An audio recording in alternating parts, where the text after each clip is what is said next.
There are three flows available to add the appropriate ChipScope cores to your design. You can choose between the core generator flow, the core inserter flow, and the PlanAhead flow, which is just like the core inserter flow but integrated into the PlanAhead software. The core generator flow requires you to directly instantiate the cores into your HDL code. This has the advantage of giving you access to all of your HDL nodes for testing. Additionally, some of the ChipScope Pro cores can only be added to your design when instantiated into your HDL. For example, the VIO Core can only be added with the core generator flow. The disadvantage is that your HDL code will have to be modified to instantiate these cores.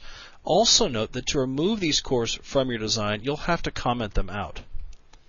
The core inserter flow is a simpler process that adds the cores directly into your synthesized netlist. This flow is much simpler if you're doing some rudimentary debugging and don't require all of the available cores. Note, however, that the inserter flow only allows cores to be connected to the nodes available after synthesis. So Xilinx recommends that you maintain your design hierarchy during synthesis. This will assure that most of your primary nodes are available for debugging. Another way to ensure that essential nodes will be available to you for debugging is for you to apply a keep or a save synthesis option. Please note that the use of this option will depend on your synthesis tool, so you'll have to check your synthesis tool's documentation. Regardless of which flow or synthesis tool you use, the implementation is completed by the Xilinx ISC software. There are no special implementation tools required with ChipScope. After implementation, you can then use the ChipScope Pro software to program your FPGA and debug the design. Finally, note that insertion of the ChipScope cores is also supported by the EDK toolkit for embedded design and the system generator software for DSP design. The ChipScope Pro software is a complete debug and verification environment that can be used with any FPGA design.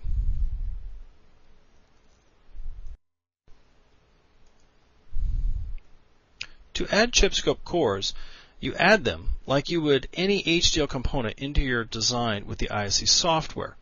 So use the command project new source from the ISC tools. This will open the new source wizard. You'll then name the ChipScope definition and connection file.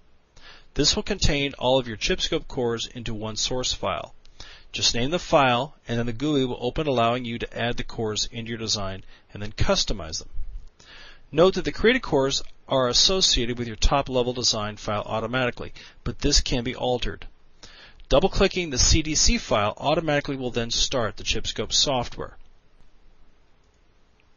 There are two types of ChipScope cores. There are capture cores, which create triggers and store data, and control cores, commonly called the icon core, which interface capture cores to the JTAG chain. The icon core, or integrated control core, allows you to control the interface of the JTAG chain with up to 15 capture cores.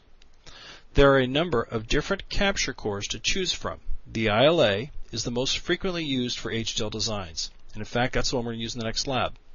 Each ILA core can be customized for the number and width of signals to be captured or triggered. The ILA core is the most commonly used capture core. It and the icon are supported with the inserter flow.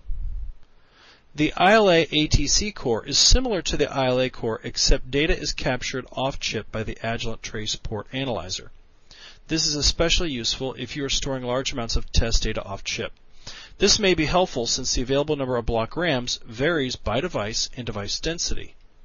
This is a separate hardware product available to ChipScope users, so for more information, check our website. The Integrated Bus Analyzer core has two versions, one for the OPB and another for the PLB bus. These are embedded buses that are frequently used by our customers using our Embedded Developers Kit or EDK software, and also targeting either Microblaze, Soft Processor Core, or the dedicated PowerPC, available in some of our device families. Now these are especially helpful to users that are debugging the behavior of custom peripherals attached to either the PLB or the OPB bus. The VIO core, as mentioned earlier, is used to define and generate virtual I/O ports. The ILA cores can be instantiated into your HDL code with either the core generator or added to your design's netlist with the core inserter flow, which would also, of course, include the PlanAhead flow. The ILA supports up to 4 trigger ports with a single instantiation.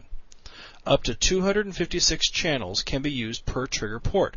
There can also be multiple match units for you to match your signals against on the same trigger port. So each ILA core supports up to 16 match units. So for example, if a user employed all 4 trigger ports and set 4 match units on each trigger port, that system would use all possible 16 match conditions. If you're building a more complex system, you can add additional ILA cores and then cascade their outputs to check for complex trigger sequences that include up to 16 levels as shown in this diagram. In this case, you see multiple ILAs connected in series to allow for the maximum number of match units. Any design can contain up to 16 ILA cores. Since the ILA core is the most pertinent, it is supported with all 3 flows. While any design can have 16 ILA cores to make sufficient match units, note that the size and speed of the finished system can be affected by using that much logic in the construction of the cores. That is why we recommend that designers test part of the design each time and don't add so many cores to test the entire system at once. That is just simply not necessary. Usually a designer will test one component, verify it, then reconnect everything to test a different component. The speed of operation of each core will vary by the chosen device family, speed grade, and options you set for each ILA core. It is important to verify the size of the ChipScope cores before adding them to your design. To that end, be sure you leave the Use SRL 16s and RPM options, which are asserted when customizing the ILA cores, so leave them asserted. This will save you LUTs and registers and reduce the size of your cores.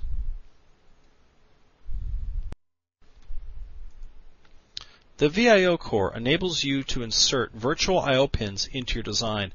It often helps to think of the inputs to the VIO Core as an output node from your design you wish to test, much like you would use an LED. Likewise, each output of the VIO Core is used as an input to a node in your design. For example, a user might force a value or pulse train into the FPGA by using a VIO core configured as an output. Each VIO core can be defined as an input or output and programmed to be synchronous or asynchronous to either the system clock or the JTAG clock. Each core can also support up to 256 bits. The ChipScope Pro software also gives you various ways to toggle the data. For example, you can use a pulse train or even text data to toggle the data. The VIO core can only be added with the core generator flow, so keep in mind you could still add the icon and ILA cores you need with the inserter flow, but you may find it easier to just use the core generator flow if you're going to be using the VIO core for debugging. The core inserter flow, which as I mentioned is also supported with the PlanAhead flow, is often considered the easiest flow to follow because it is an automatic means of adding the cores to your design. This flow does have one significant limitation. It does not allow the user to sample nodes internal to an HDL component. Only post-synthesis nodes are available to be probed, so it is a good idea for you to maintain hierarchy during synthesis. After the user uses the core inserter to specify the post-synthesis nodes to be probed, the inserter will perform the translate phase of implementation. This is necessary because in the core generation flow, the cores are inserted as a netlist. The flows were designed to be tightly integrated with the ISE tools as well as the PlanAhead software. So this slide just summarizes the key points we've made about the core inserter flow. I don't want to repeat myself too much, so I'm not going to read the entire slide to you. There are 2 new points here, though. First of all, make sure all of your software is updated if you're going to be using the core inserter or the PlanAhead flow. This is especially necessary since PlanAhead flow is very new. Note you also cannot mix and match versions of the tool, so make sure your PlanAhead, ISE, and ChipScope software are all the same version, meaning probably all 11.3 or 11.1. Also, one minor point, keep in mind your implementation time will increase very slightly when you add the additional cores to your FPGA design.